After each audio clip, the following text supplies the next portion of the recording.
Today's Prime Minister's question session in the British Parliament escalated to a fever pitch. The confrontation between the two leaders, Rishi Sunak and Sir Keir Starmer, culminated in an extremely tough debate. The Prime Minister came under a barrage of criticism from the leader of the opposition, who left no aspect of the government's budget unaddressed. During this heated political exchange, Starmer was not shy in his language, claiming that the government was deliberately misleading Britons by promising to improve their financial situation.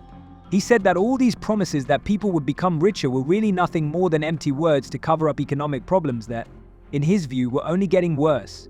Starmer sharply rebuked the government for promising to improve the welfare of Britons but in fact only making their financial situation worse.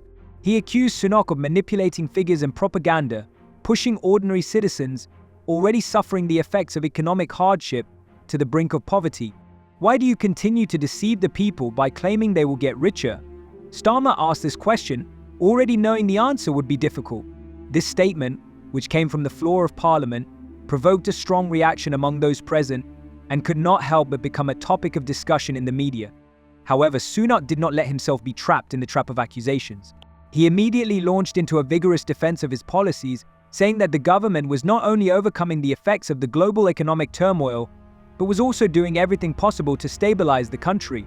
Sunak focused on the decisions his cabinet has taken in response to the financial challenges, raising the national minimum wage, introducing additional support measures for low-income families and expanding the warm discount program, which will allow thousands of Britons to save money on heating. He argued that these measures are helping to prevent living standards from falling and their results are already being seen in real life. Sunak insisted that his government was not just cleaning up the aftermath but was actively working to improve the situation, especially for those most in need of support. Against this backdrop, the government unveiled a number of economic initiatives that Sunak said would lead to better lives for citizens. Among such steps is an increase in the minimum wage, which directly affects about 2 million Britons. Sunak emphasized that in the current economic instability, such measures are essential as they help to increase people's incomes and ensure an improvement in the living standards of those who work in the lowest paid sectors. The Prime Minister also recalled that his government is actively fighting inflation, and through these steps, an increase in the real incomes of citizens has been achieved. Of course, all this was accompanied by criticism from the opposition, which argued that such measures do not solve the underlying problems of the economy and only create the appearance of improvement. Starmer, however, continued to insist that the government's measures were not sufficient to ensure long-term economic stability. He argued that promises of improved living standards remain mere lip service, while in reality the situation remains unchanged. In his view, raising the minimum wage is nothing more than a superficial measure that does not address the major problems facing Britons, such as rising taxes and instability in the economy. He pointed out that many people will still remain in poverty as their spending on basic goods and services continues to rise while incomes fail to keep up with inflation. Starmer emphasized that the government's budget actually exacerbates poverty, especially among the middle class and working people. This accusation that Starmer made against the government did not go unanswered. Sunak responded harshly to the attacks, saying that all these allegations are nothing but a political game aimed at weakening the credibility of his government.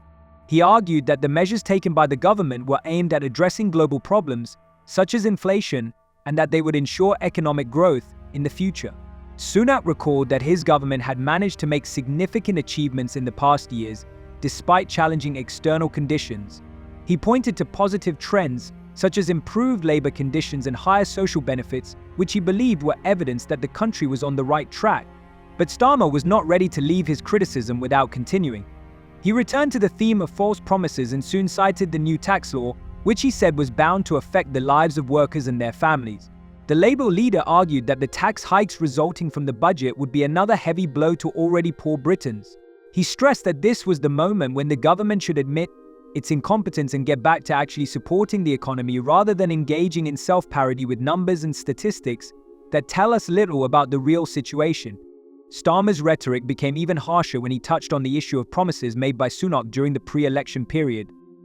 Starmer reminded the Prime Minister of how he had promised not to raise taxes on workers during his campaign, but now those promises have been broken and the new taxes, in his view, would affect the welfare of millions of Britons. Sunak in turn tried to justify such measures, arguing that the situation had changed and the government had to take more difficult decisions to avoid more economic problems. Despite Sunak's arguments, Starmer's words remained a powerful blow to the government's political position, Attacks on false promises, tax increases, and inefficiencies in economic management were the sharp corners to which Sunak could not find a quick answer. At this point, it was becoming evident that the political struggle between the government and the opposition had moved to a new level. The British might not have discerned the intricacies of the economic debate, but they certainly noticed which leader looked more convincing at this moment. In the face of sharp attacks from the leader of the opposition, Prime Minister Rishi Sunak did not stand aside and began a vigorous defense of his policies, trying to draw attention to the successes of the government and the measures that have been taken to stabilize the UK economy in the face of global instability. He noted that the government was not simply cleaning up the consequences from the actions of its predecessors, as Starmer argued, but was actively working to create new economic opportunities for Britons. Sunak emphasized that in response to the challenges posed by global economic uncertainty, the government has taken a range of steps to raise people's incomes and maintain their living standards. One of the most important points he focused on was the government's recent initiative to increase the national minimum wage. Sunak emphasized that more than 2 million Britons will receive a significant increase, which he believes is a real boost for workers. This statement was immediately met with applause from members of the ruling party, but as in previous moments of the debate, it was not without sharp criticism from Starmer, who immediately questioned the effectiveness and fairness of this approach. He pointed out that despite these steps, the situation for many British families remains difficult, and the government's promises of improved living standards seem increasingly hollow. But Sunak continued to insist that the government is working to improve the well-being of citizens by introducing support measures, such as the expansion of the Warm Household Discount program, which will allow many families to save money during the cold season. However, despite Sunak's best efforts to prove otherwise, every attempt to strengthen his position was met with a new stream of attacks from Starmer, who reminded that the government is not addressing the real problems at all, but is only taking cosmetic measures. He pointed out that despite all the promises, many issues, including poverty and unemployment, have not been addressed in Britain. Starmer accused the government of continuing to deceive the people by claiming that an improved economy is on the horizon while the real effects of their decisions have yet to come. He again cited the same spring budget, which he believes only makes the situation worse rather than fixing it. Sunak responded by saying that any claims that his decisions do not bring about change are simply attempts at political gamesmanship. He recalled that under his leadership the UK stabilized its economic performance and even managed to achieve economic growth despite the global crises. In this context, the Prime Minister did not miss the opportunity to emphasize that his government was not engaging in populism, but was implementing long-term reforms focused on sustainable growth. Sunak pointed out that his actions are aimed at actually rebuilding the country after the difficult years of the pandemic, as well as maintaining the vital health sector, which needs more investment. This was another key point in his speech when he mentioned investment in the National Health Service, NHS. Sunak said that, with the additional funds allocated to the health service, more appointments and more doctors will be provided, and the salaries of health workers will be increased. He emphasized that this decision by the government is vital to maintain the health of the nation and prevent further problems with access to healthcare. However, despite all these promises, Starmer revisited the budget situation, arguing that this decision does not solve the problems, but instead exacerbates them. He accused the government that their budget puts even more strain on the middle class and workers who, despite promises, will still be financially trapped. Starmer, for his part, did not limit himself to economic issues and took on more pressing topics related to social issues and the living conditions of citizens. He pointed out that despite claims to support the middle class, the authorities continue to increase taxes, which in turn leads to a worsening financial situation for many families. With this approach, according to Starmer, the government cannot claim the trust of the electorate, as its actions only exacerbate the current economic problems. Sunak, of course, could not remain indifferent to such an attack and responded again by saying that raising taxes is an unavoidable measure in the face of economic instability, but at the same time the government is working to provide additional funds for critical social and public programs. When the discussion turned to personal accusations against Sunak, the situation became particularly tense. Starmer decided to ask the Prime Minister an uncomfortable question about his promises regarding not only taxation but also broader policy positions. He reminded the Prime Minister of how the latter had promised not to raise taxes on workers but had actually broken that promise already during his administration, which ultimately caused even more discontent among the population. Starmer even suggested to Sunak to ponder why people who believed in his promises now feel cheated and disappointed. Sunak attempted to respond that under such circumstances, the government had to make difficult and complex decisions in order for the country to move forward, and that the measures that had been proposed would have long-term positive effects on the economy. However, despite the government's attempts to justify itself, the problem was far from being solved. The questions being asked did not find unambiguous answers, and the situation only escalated. Both sides continued to exchange jabs and accusations, but as the debate unfolded, it became clear that neither side had any intention of conceding. The expectation really wasn't so much on solving economic problems, but on which politician would be more convincing in the eyes of voters. Self-confidence, the ability to manipulate facts, and battle on the political field were the main ingredients of this question and answer session. And while neither side achieved a clear victory, one thing is clear: the battle for Britain's economic future is just beginning. As the debate began to turn towards more localized and specific issues, it became clear that both sides were beginning to use real and relevant issues to strengthen their positions and attack their opponents. One topic in particular that came up during the session was the state of affairs in the UK's largest cities, and of course the subject of Birmingham, where the lack of proper maintenance of the city has become a topic of discussion as of late. Starmer, in an attempt to undermine Sunak's position, did not fail to point out how the incompetence of local authorities, supported by the Conservative Party, has had dire consequences. One glaring example was the issue of the 17,000 tons of garbage that had not been removed from city streets. Starmer did not hold back his sarcasm, stating that it would be normal to declare a state of emergency if this situation occurred in any other city in the world, which caused many in the audience to raise their eyebrows. This image created by Starmer became a symbol of inefficiency that he tried to impose on the government, while emphasizing that if Sunak really cared about his image and people's trust, he should give a concrete answer to these accusations. Sunak's response was no less vivid.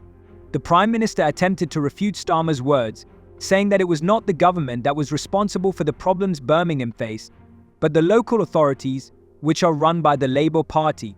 He emphasized that under the Conservative administration, a number of measures had been taken to reduce the tax burden on local government and improve the situation for citizens, and that in this case the government should not be held responsible for the miscalculations of city leaders.